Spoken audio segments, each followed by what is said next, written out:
this section, we're going to talk about filtering, from beginning of the day procedures to end of the day procedures, including scrape downs, paper changes, setting your filter pan, and everything in between.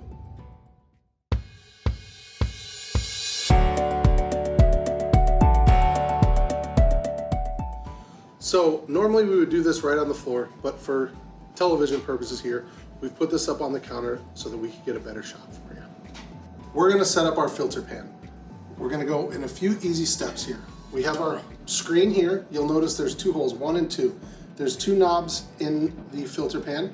You're going to line those up and make sure that sits nicely right on there. Next, you're going to grab your filter paper. You're going to fold it at the creased edges to create a pocket that will go sit right in on top here.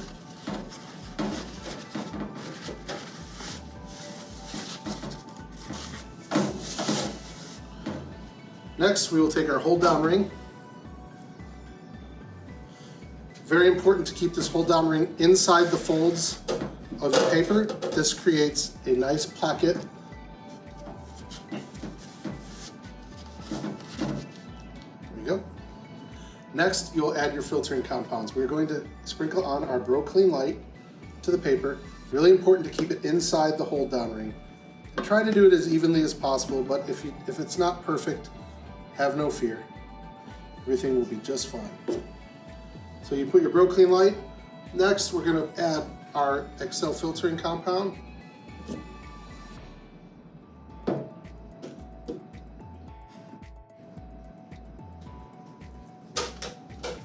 And lastly, we will put our lid on.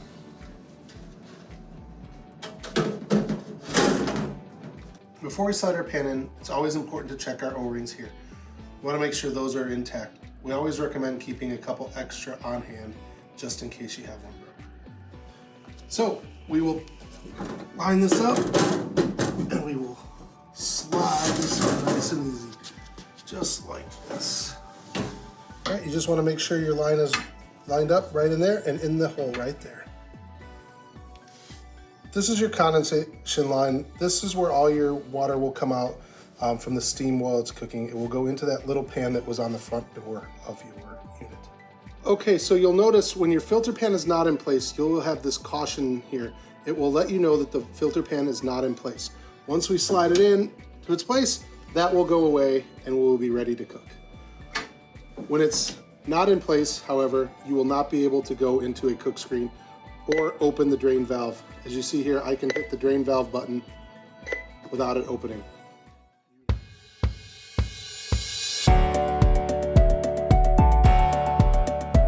Okay, let's go through a scrape down. A scrape down is what you're going to want to do in between revenue periods or your busy times. We recommend doing this at least once a day. So we're going to start, put your gloves on so you can take your rack out. It just slides out. Set it off to the side. If it's got a lot of buildup, you can take this back to your dish area and clean it up. If not, just knock the crumbs off and you'll be good to go. Other things you'll need for this are your bottom brush, your crumb line scraper, and possibly your ramrod. All right, so to complete our scrape down, we are going to go into our Manage Oil tab and then our Filter tab. Then we will take our crumb line scraper and start scraping all of the crumb line off of the cooking well. You can use some of the hot oil to help rinse the sidewall off. So you're just going to work your way all the way around.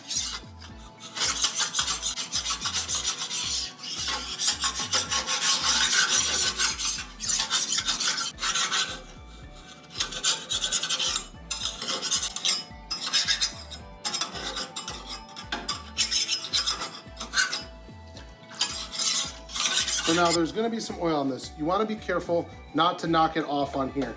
If you're going to knock it off, you tap it on the back of the well. Next, we'll take our bottom brush and we'll just kind of get anything else that might have been that we didn't get with the scrub. This is a good way to get inside the probe guards here. All right, once we do that, we are ready to drain and start pumping the oil through the filter. All right, you will hit open drain valve. You'll hear the drain move. So if you need your ramrod, there's a lot of crumbs, you can just go right there to clear any obstruction. Be careful not to go too far down because you don't want to poke a hole in your filter paper. Also, while this is draining, you can take your bottom brush and start stirring all this crumb off the bottom, just like so. The more of this stuff you get out of here, the better.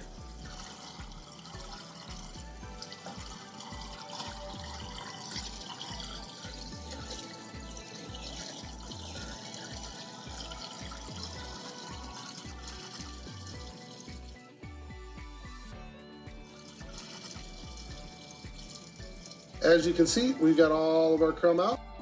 You'll hit start pump. And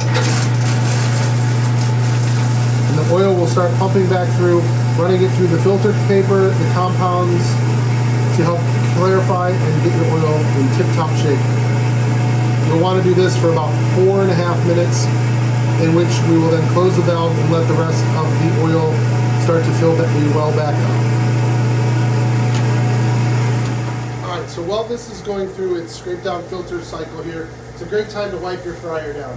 Wipe the tops, the sides, the back here, and just get all of the crumbs and oil off. The more you clean as you go, the better your fryer will look and the longer it will last.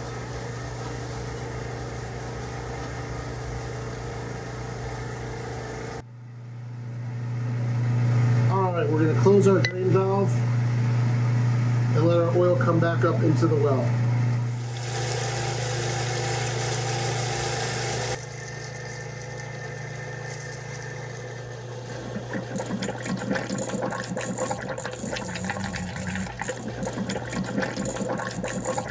Once you hear that gurgling sound, let it run for about 20 to 30 seconds to get all the oil out of your line.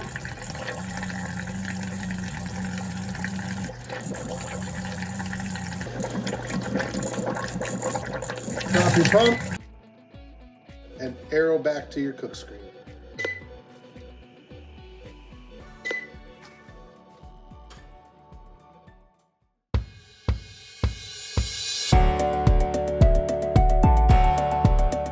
Now we're going to clean our filter pan.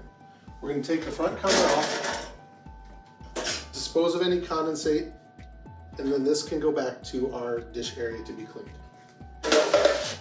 We're simply going to grab our handle here and slide our pan out. Note this is on wheels for easy moving. So normally we would do this right on the floor, but for television purposes here, we've put this up on the counter so that we can get a better shot. All right, to clean our filter pan, we're going to remove our lid. This can go back to your 3-compartment sink to get washed off. At minimum, you want to wipe this down to make sure you get any oil off of the top. When you keep it clean from the beginning, it will stay clean. Next, we're going to take off our hold down ring here. Get some paper towels.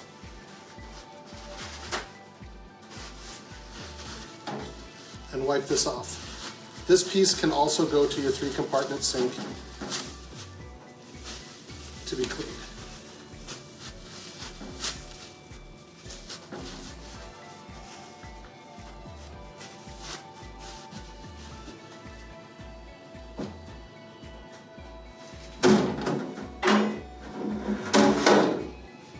Lastly, we're going to remove our paper. Fold it up so that you don't get any crumbs in your pan. It will keep the cleanup nice and easy for you. Fold this, go right in your garbage. We also have our screen that we can wipe off, and this can also get cleaned in a 3-compartment sink. Okay, now we're going to take some paper towels and wipe any leftover oil and crumbs out of the unit. Oil. If you have a lot of crumb, you can use a scraper like this here just to get any crumb off to the bottom, like that. In our case here, we don't have a ton of crumb, so we're just going to use paper towels to wipe this out. As I finish wiping this out, you'll notice a couple things. One, we did not use any cloth towels. Cloth towels can be left on other cooking equipment, and with oil on them, they can become very flammable. The other thing we did not use is water. We don't want to get any water in our lines because hot oil and water don't mix. They can create steam, which could cause problems, including blowing a hole into your filter paper and causing some filtering issues. So we don't ever want to do that.